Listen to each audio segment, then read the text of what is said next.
Friends, how are you? कैसे हैं आप सब? स्वागत है आपका अपने ही चैनल मीडू स्टडी में। मैं हूं आपका फ्रेंड आशुतोष आयम इंदौर से। एंड दोस्तों, जैसा कि आप जानते ही हैं, मीडू स्टडी आपका अपना चैनल है जिसमें हम मैनेजमेंट के अलग अलग टॉपिक्स को पढ़ते हैं, समझते हैं बड़े ही सिंपल वे में।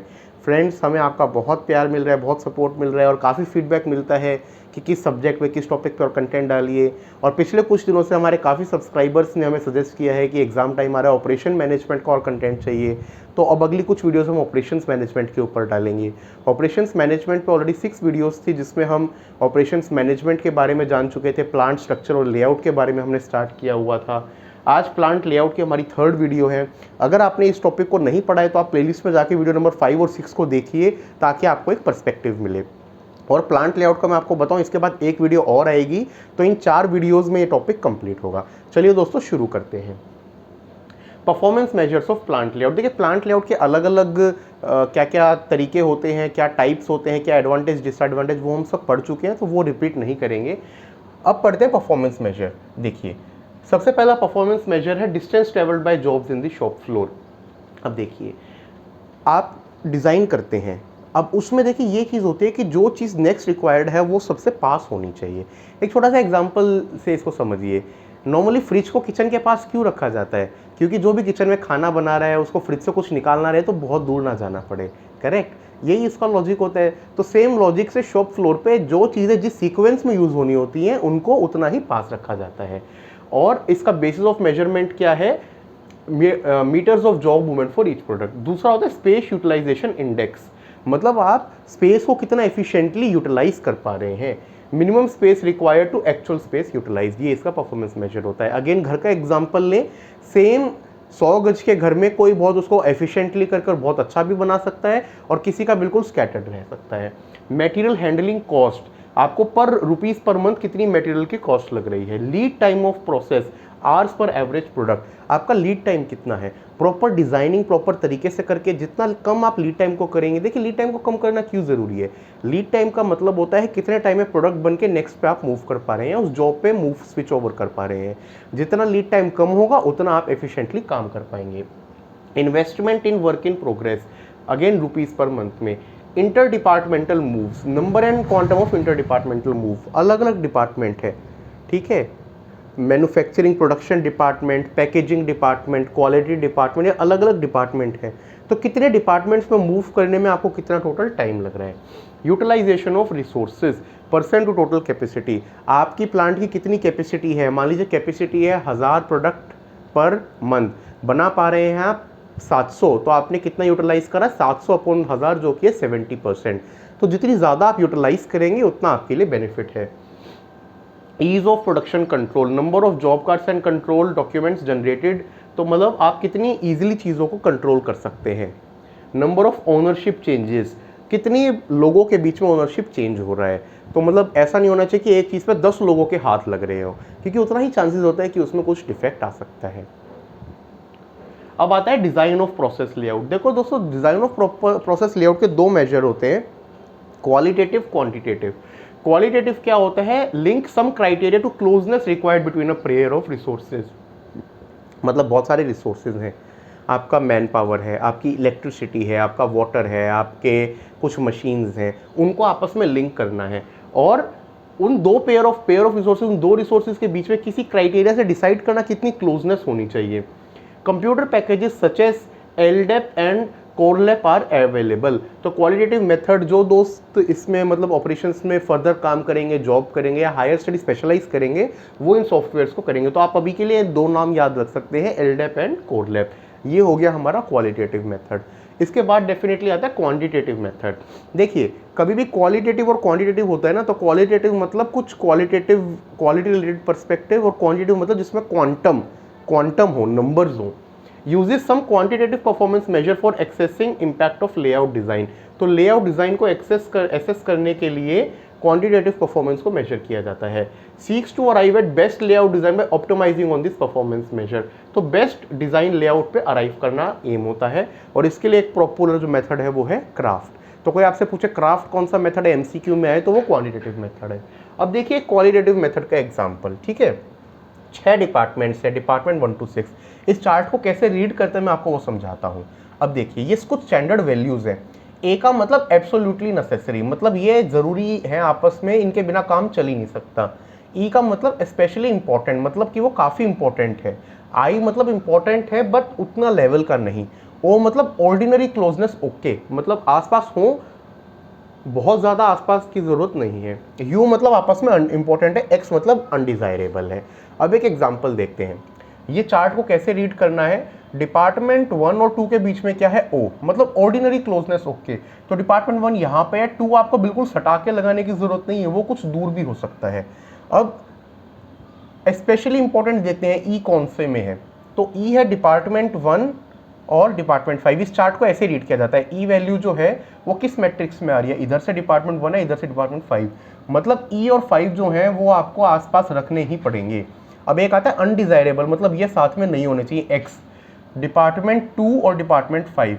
अब ये मान लो एक एग्जांपल हो सकता है, एक जगह आपके केमिकल रखे हैं और एक जगह आपका कुछ फायर रिलेटेड काम हो रहा है, वो साथ में रखेंगे तो आग लग जाएगी ना, नहीं पास हो सकते, उनको तो जितना दूर हो सके वो रखें, वो होता है अनडिजायरेबल, एक्स का निशान, ठीक है। इस तरीके से लेआउट को हम हेल्प करते हैं, ये इस चार्ट को रीड करने का मेथड है।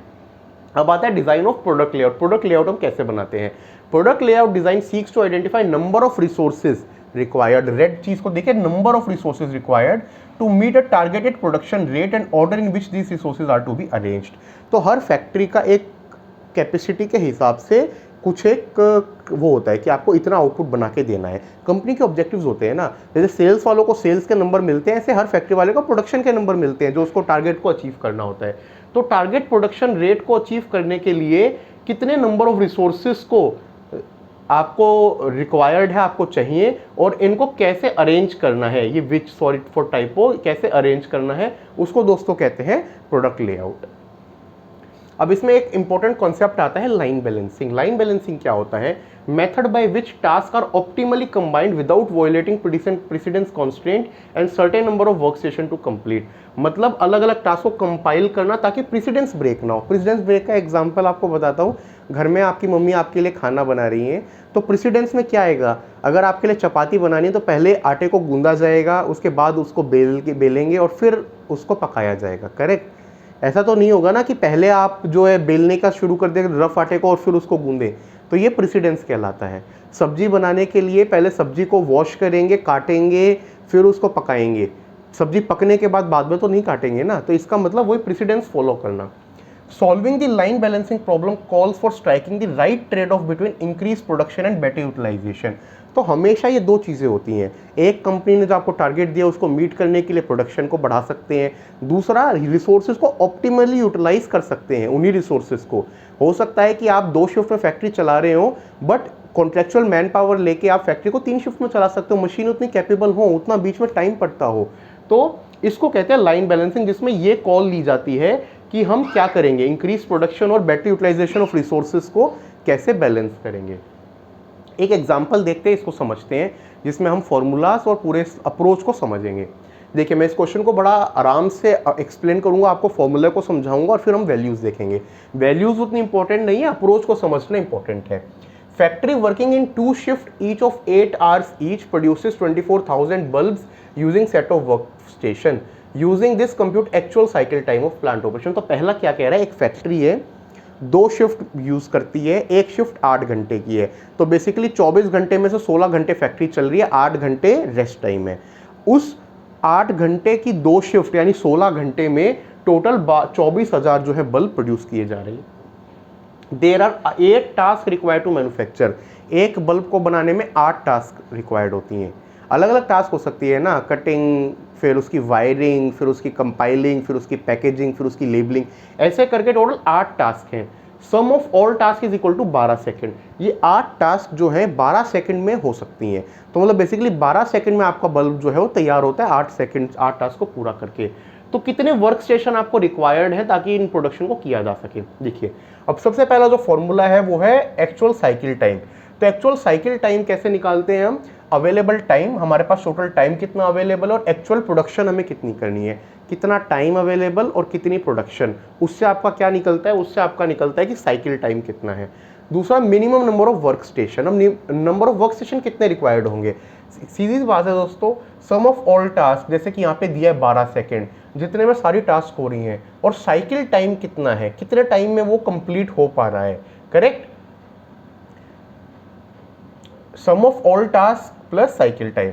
तीसरा average resource utilization, resource utilization आपकी कितनी है, सम ऑफ ऑल टास्क, उसको जो है साइकिल टाइम तो नीचे होता है, मतलब basically minimum number of work stations और नंबर ऑफ वर्क स्टेशंस को इससे मल्टीप्लाई कर देंगे तो आपका एवरेज रिसोर्स यूटिलाइजेशन आएगा।